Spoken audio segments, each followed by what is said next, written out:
Bonjour à tous, dans cette vidéo nous allons faire 5 exercices sur la fonction sinus.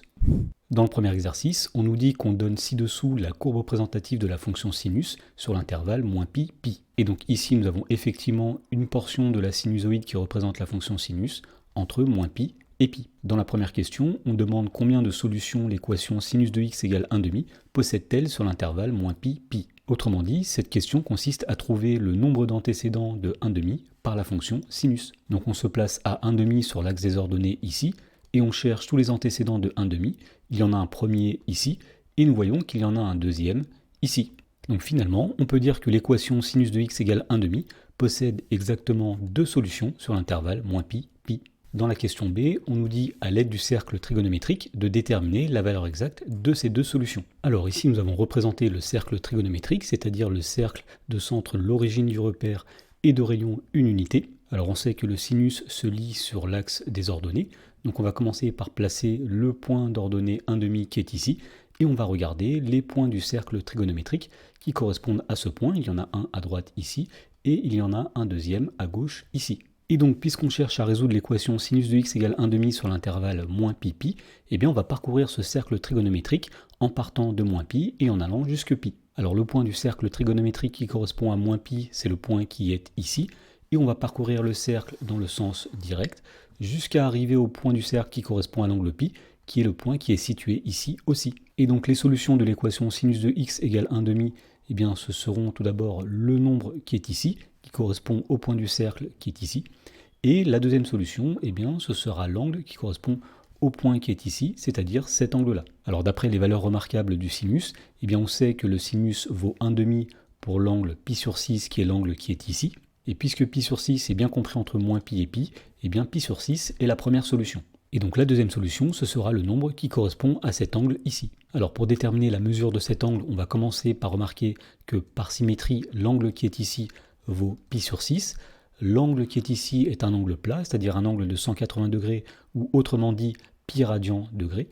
Et donc pour trouver l'angle qui est ici, il suffit tout simplement de faire pi moins pi sur 6. Alors pi moins pi sur 6, ça donne 6 pi sur 6 moins pi sur 6, c'est-à-dire tout simplement 5 pi sur 6. Et donc finalement on peut répondre à la question, les solutions de cette équation sur l'intervalle moins pi pi, eh bien il y en a deux. Il y a tout d'abord pi sur 6, et il y a aussi 5 pi sur 6. Et donc on peut compléter le schéma en disant que le premier antécédent de 1/2 c'était pi sur 6 et le deuxième antécédent de 1/2 c'était 5 pi sur 6. Dans la question 2a, on nous dit soit k un nombre réel dans l'intervalle -1, 1, -1 et 1 étant exclu, et on demande combien d'antécédents le nombre k possède-t-il par la fonction sinus. Alors graphiquement, le nombre k sera situé sur l'axe des ordonnées entre -1 et 1 n'importe où, par exemple ici, mais il ne sera ni sur -1 ni sur 1. Et donc on voit graphiquement que le nombre k possède deux antécédents, donc dans ce cas particulier, il y a un antécédent ici et un antécédent ici. Et si on plaçait le nombre k n'importe où entre -1 et 1, on verrait aussi qu'il y a toujours deux antécédents. Et donc pour répondre à la question, on va dire que le nombre k possède exactement deux antécédents par la fonction sinus. Dans la question B, on nous dit que peut-on dire des points images du cercle trigonométrique correspondant à ces solutions. Alors pour répondre à cette question, on va commencer par représenter le cercle trigonométrique et on cherche ici les antécédents de k par la fonction sinus. Donc nous allons placer un nombre k sur l'axe des ordonnées, donc par exemple ici. Et donc les nombres solutions de l'équation sinus de x égale k, eh bien ce seront les nombres qui correspondent aux points du cercle trigonométrique qui sont situés soit ici ou bien situés ici. Alors on nous demandait ce qu'on peut dire de ces deux points. Alors on remarque que ces points sont symétriques, donc on va dire que les points images correspondant à ces solutions sont symétriques par rapport à l'axe des ordonnées. Dans l'exercice suivant, on nous dit à l'aide du cercle trigonométrique de déterminer le tableau de variation de la fonction sinus sur chacun des quatre intervalles suivants. Alors dans la première question, on demande de déterminer le tableau de variation de la fonction sinus sur l'intervalle 0 pi sur 2. Et donc pour faire ceci, on va utiliser le cercle trigonométrique. Donc tout d'abord, nous allons partir du point du cercle qui correspond à l'angle 0, c'est le point qui est situé ici, et on va se déplacer jusqu'au point du cercle qui correspond à l'angle pi sur 2, c'est-à-dire le point qui est ici. Alors on sait que le sinus se lie sur l'axe des ordonnées comme ceci, donc si nous avons un point qui se déplace comme ceci sur le cercle trigonométrique, c'est-à-dire si x va de 0 à pi sur 2, eh bien nous voyons que son sinus fait quelque chose comme ceci. Autrement dit, les valeurs du sinus sont de plus en plus grandes. Et donc on peut affirmer ici que la fonction sinus est croissante sur l'intervalle 0, pi sur 2. Et donc pour que le tableau soit complet, nous allons mettre ici les images de 0 et pi sur 2 par la fonction sinus. Alors on sait que le sinus de 0, c'est-à-dire l'ordonnée de ce point, c'est 0, donc ici nous mettons 0. Et le sinus de pi sur 2, c'est 1, puisque l'ordonnée du point qui correspond à l'angle pi sur 2, eh bien c'est 1. Et donc sinus de pi sur 2, c'est 1. Dans la question numéro 2, on demande de déterminer le tableau de variation de la fonction sinus sur l'intervalle pi sur 2, pi. Donc sur le cercle trigonométrique, nous allons partir du point qui correspond à un angle de pi sur 2, c'est-à-dire le point qui est ici, et nous allons aller jusqu'au point du cercle qui correspond à un angle pi, c'est-à-dire le point qui est situé ici. Alors lorsque x va de pi sur 2 à pi, le point du cercle trigonométrique qui correspond à x fait quelque chose comme ceci, et nous voyons que l'ordonnée de ce point est de plus en plus petite, autrement dit, le sinus de x est de plus en plus petit. Donc nous pouvons dire que la fonction sinus est décroissante sur l'intervalle pi sur 2, pi. Alors le sinus de pi sur 2, c'est 1, le sinus de pi, c'est l'ordonnée de ce point, c'est-à-dire 0, et donc finalement, nous avons le tableau de variation de la fonction sinus sur l'intervalle pi sur 2, pi. Dans la question numéro 3, on nous demande de déterminer le tableau de variation de la fonction sinus sur l'intervalle moins pi 0. Donc on utilise à nouveau le cercle trigonométrique, le point du cercle qui correspond à un angle de moins pi est situé ici, et le point du cercle qui correspond à l'angle 0 est situé ici. Et donc nous allons parcourir ce cercle comme ceci. Alors lorsqu'on va parcourir le cercle trigonométrique comme ceci, eh bien nous voyons que les valeurs du sinus de x vont être tout d'abord de plus en plus petites jusqu'à ce que x soit égal à moins pi sur 2. Donc on peut commencer par dire que la fonction sinus sera décroissante sur l'intervalle qui va de moins pi jusque moins pi sur 2. Et ensuite, lorsque x est situé entre moins pi sur 2 et 0, nous voyons que les valeurs du sinus de x deviennent de plus en plus grandes.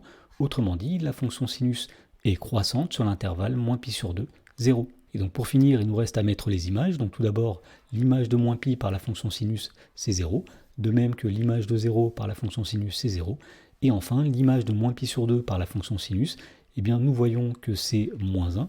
Donc nous pouvons mettre ici moins 1. Dans la question numéro 4, on demande de déterminer le tableau de variation de la fonction sinus sur l'intervalle 5pi sur 2, 7pi sur 2. Alors la première chose qu'on va faire, ça va être de trouver les points du cercle trigonométrique qui correspondent à 5pi sur 2 et 7pi sur 2. Donc on part du point qui est ici, qui correspond à l'angle 0. Ici, nous avons le point qui correspond à pi sur 2, 2pi sur 2, 3pi sur 2, 4pi sur 2, 5pi sur 2, donc le point qui correspond à 5pi sur 2 est situé ici, 6pi sur 2, et 7pi sur 2 qui est ici.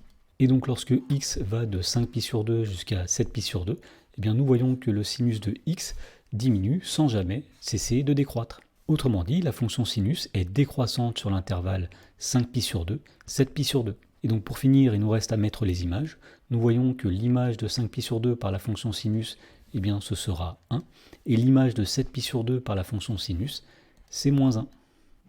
Dans l'exercice suivant, on nous dit soit f la fonction définie sur grand R par f de x qui est égale à sinus de 2x. Dans la première question, on demande de montrer que la fonction f est une fonction impaire. Alors on commence par rappeler qu'une fonction définie sur grand R est impaire si pour tout nombre réel x, eh bien f de moins x est égal à moins f de x. Autrement dit, nous allons calculer f de moins x et essayer de trouver moins f de x. Alors on commence par se donner x un nombre réel, soit x appartenant à grand R, et on va calculer f de moins x. Alors f de moins x, c'est le nombre qu'on obtient lorsqu'on remplace tous les x par des moins x. Autrement dit, ce sera sinus de 2 multiplié par moins x. Alors on sait que 2 fois moins x, ça fait moins 2x, et donc f de moins x, c'est sinus de moins 2x. Et donc à partir de là, on va appliquer une propriété de la fonction sinus. La fonction sinus est une fonction qui est impaire. Autrement dit, le sinus de moins un nombre grand x est égal à moins le sinus de ce nombre grand x. Donc en particulier ici, le sinus de moins 2x sera égal à moins le sinus de 2x.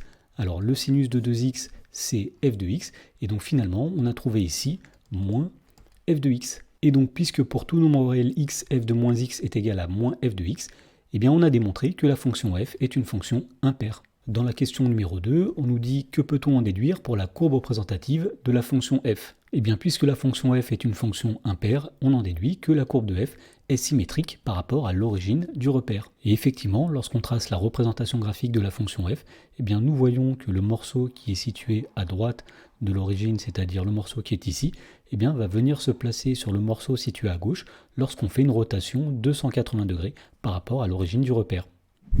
Dans l'exercice suivant, on nous dit soit g la fonction définie sur grand R par g de x qui est égale à moins 2 multiplié par sinus de pi fois x. Alors on nous dit voici sa courbe représentative dans un repère, donc ici nous avons en rouge la courbe représentative de g, et dans la première question, on nous demande par lecture graphique de conjecturer la parité de g ainsi que sa périodicité. Alors la première chose qu'on peut remarquer, c'est qu'il y a une symétrie. Si on prend le morceau de la courbe situé à droite de l'origine du repère, nous voyons que si on fait une rotation de 180 degrés, il va venir se superposer au morceau de la courbe situé à gauche. Eh bien cela veut dire que la fonction g est une fonction qui est impaire. Alors on voit aussi que cette fonction est périodique, puisque le morceau de la courbe qui est situé ici va se répéter indéfiniment, comme ceci, etc. Alors ce morceau va se répéter toutes les 2 unités, donc on peut conjecturer que la fonction g est périodique de période 2. Dans la question numéro 2, on demande de démontrer ces conjectures par le calcul. Alors on va commencer par démontrer que la fonction g est une fonction impaire, c'est-à-dire que pour tout nombre réel x, g de moins x est égal à moins g de x. Donc on commence par se donner un nombre réel x quelconque, soit x appartenant à grand R, et on va calculer g de moins x. Alors g de moins x, c'est le nombre qu'on trouve lorsqu'on remplace tous les x par moins x dans l'expression de g de x. Autrement dit, g de moins x, c'est moins 2 multiplié par sinus de pi multiplié par moins x. Alors pi fois moins x, ça va donner moins pi x, autrement dit, g de moins x, c'est moins 2 sinus de moins pi multiplié par x. Alors à partir de là, on va utiliser le fait que la fonction sinus est une fonction impaire, autrement dit, le sinus de moins un nombre grand x est égal à moins le sinus de grand x. Et donc on en déduit que g de moins x, ce sera donc tout d'abord moins 2, sinus de moins pi x, eh bien ce sera moins sinus de pi fois x, ça c'est le fait que la fonction sinus est une fonction impaire. Et donc pour terminer, nous allons sortir ce moins 1 devant, on va dire ici qu'on a moins 2 multiplié par sinus de pi fois x, et donc finalement on reconnaît ici moins g de x, et donc nous avons démontré que pour tout nombre réel x, g de moins x est égal à moins g de x. Donc la fonction g est une fonction impaire. Maintenant, nous allons démontrer que la fonction g est périodique de période 2. Autrement dit, nous allons démontrer que pour tout nombre réel x, g de x plus 2 est égal à g de x. Donc on va commencer par se donner x un nombre réel, et on va calculer g de x plus 2. Alors pour calculer g de x plus 2, on va remplacer tous les x par x plus 2 dans g de x. Autrement dit, g de x plus 2, c'est moins 2 multiplié par sinus de pi facteur de x plus 2. Ensuite, on va développer le pi sur la parenthèse. Donc g de x plus 2, c'est moins 2 facteur de sinus de... Alors tout d'abord, nous avons pi fois x plus pi fois 2, c'est-à-dire 2pi. Et là, nous allons utiliser la périodicité de la fonction sinus. On sait que si grand x est un nombre réel, eh bien le sinus de grand x plus 2pi est égal au sinus de grand x. Autrement dit, le sinus de pi fois x plus 2pi, ce sera tout simplement le sinus de pi fois x. Et donc g de x plus 2, c'est moins 2, multiplié par le sinus de pi fois x, et on reconnaît ici g de x. Donc finalement, nous avons démontré que pour tout nombre réel x, g de x plus 2 est égal à g de x. Autrement dit, la fonction g est bien périodique de période 2. Dans le dernier exercice, on nous dit soit f la fonction définie sur grand R par f de x qui est égal à moins 2 multiplié par sinus de x. Alors on nous dit qu'on donne ci-dessous la courbe représentative de la fonction f sur l'intervalle 0π. Donc ici nous avons le morceau de la courbe sur l'intervalle 0π. Et le but de cet exercice va être de compléter ce tracé afin de pouvoir tracer la fonction sur grand R tout entier. Alors dans la première question, on demande de montrer que la fonction f est une fonction qui est impaire. Autrement dit, on veut démontrer que pour tout nombre réel x, f de moins x est égal à moins f de x. Donc on va commencer par se donner x un nombre réel, soit x appartenant à grand R, et on va calculer f de moins x. Alors f de moins x, c'est l'expression qu'on obtient lorsqu'on remplace tous les x par moins x dans f de x. F de moins x, c'est donc moins 2 multiplié par sinus de moins x.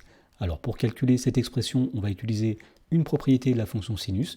On sait que la fonction sinus est elle-même une fonction impaire. Autrement dit, pour tout nombre réel x, sinus de moins x est égal à moins sinus de x. Et donc on en déduit que f de moins x, ce sera moins 2 multiplié par sinus de moins x, c'est-à-dire moins sinus de x. Alors on peut mettre ce moins 1 devant, autrement dit on va avoir ici moins facteur de moins 2 sinus de x, et cela nous permet de reconnaître ici f de x, et donc finalement f de moins x, ce sera moins f de x. Et donc, puisque nous avons démontré que pour tout nombre réel x, f de moins x est égal à moins f de x, eh bien on en déduit que la fonction f est une fonction impaire. Dans la question B, on demande de compléter sur le schéma le tracé de la courbe sur l'intervalle moins pi 0. Alors pour faire ceci, on va utiliser le fait que la fonction f est une fonction impaire, autrement dit, sa courbe représentative sera symétrique par rapport à l'origine du repère. Donc pour obtenir la courbe sur l'intervalle moins pi 0, il suffit tout simplement de faire une rotation de ce morceau-là par rapport à l'origine du repère.